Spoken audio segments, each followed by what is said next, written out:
Before I begin, I too would like to wish you, all you mothers, grandmothers, godmothers, stepmothers, mothers-in-law, happy Mother's Day.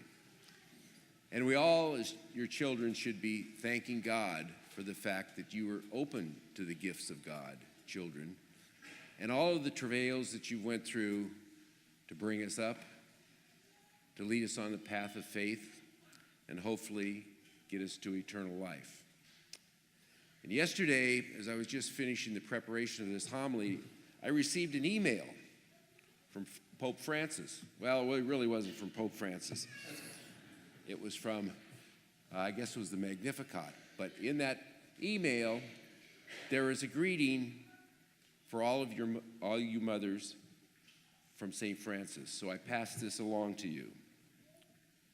Let us recall with gratitude and affection of all of our moms. A round of applause for them. May this applause embrace them, all mothers, all of our dear mothers, those who live with us and those who are with us in spirit. And may Our Lady, Mary, to whom this month is dedicated, protect them. Pope Francis. Happy Mother's Day. Men of Galilee, why are you standing there looking up at the sky? If you've ever been out somewhere and become separated from the person that you were with, you know that that is not really a good feeling. Maybe it happened to you mothers when your child got separated from you at the mall. Maybe you lost your buddies at a sporting event or a concert and didn't remember where they parked the car.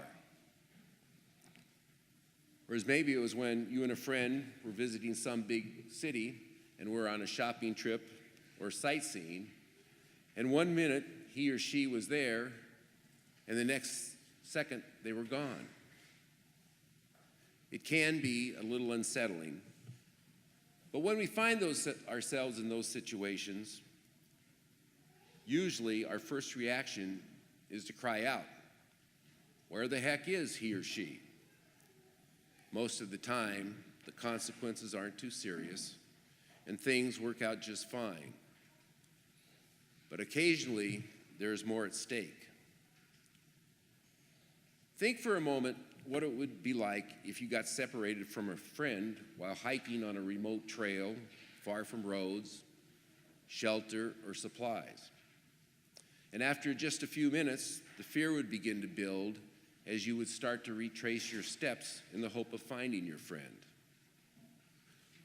Or for you mothers, as more time passes and you still not have found that child in the mall.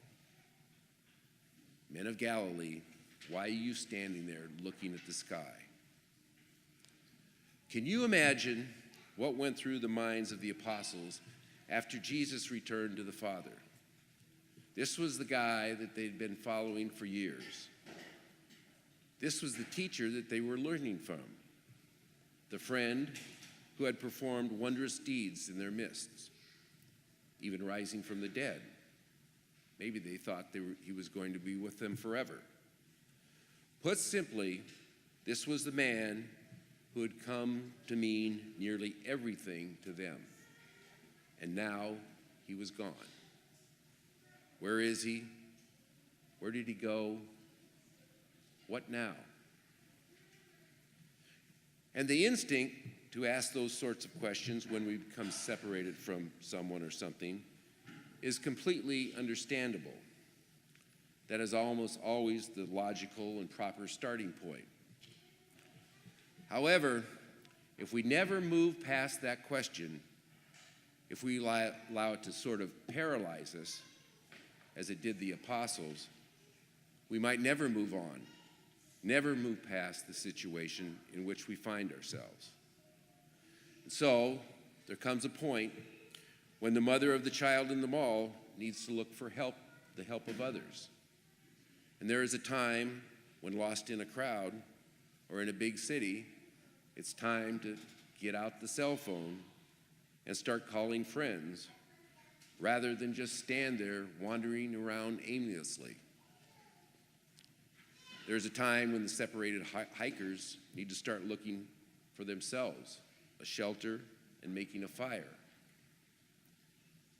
In other words, by all those examples, you see there comes a time when it serves no purpose to keep looking and asking, where did he and she go? No purpose in continually staring up at the sky and wondering where Jesus went. Rather, there seems to come a time when we must start to move on and take some action. For the apostles, that was the point at which they no longer were just followers of Jesus in a physical sense, but were being called to be his hands and his feet, workers in his kingdom, people who would take his love, peace, and power to the ends of the world. But they remained paralyzed until they experienced the gift of the Spirit at Pentecost. And then, it was then that they finally came to realize in their hearts and minds that it would be their responsibility to act and to continue the work of Jesus. They were no longer paralyzed to hide in fear from that room. They now understood that Jesus had taken his rightful place in heaven with the Father, and the fear left them because they were confident that he had not, nor never would, abandon them. He would be with them always, inspiring them, consoling them, guiding them, and sustaining them. And so it is for us. Jesus is present to us here, now, and in the future. And the best way to experience his presence is to know that the Spirit is alive within us, to feel his love and mercy and healing power.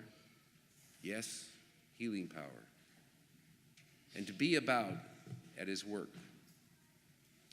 To be about the very things that were important to him, like feeding the hungry, reaching out to the lowly, embracing sinners, caring for the widows, giving from our want, not our excess.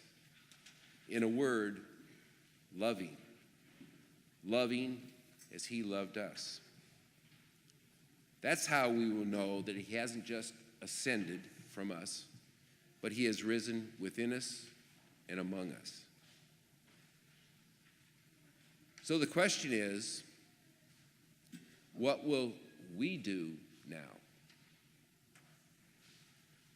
May each of us strive to answer that question honestly and faithfully as we continue the work of the Lord in this time and this place, in each of our families, in our communities, and in all of our daily encounters. There is plenty to do in God's kingdom. Let's stop staring at the sky, get to work, get moving. God will be there to lend a hand, providing everything that we need. And especially on this day, all you mothers, stepmothers, grandmothers, godmothers, mothers-in-law, you know well that your work is never done. And no matter how young or old we are as your children, you need to take care of us. Even when you get to heaven, we ask you to pray and care for us.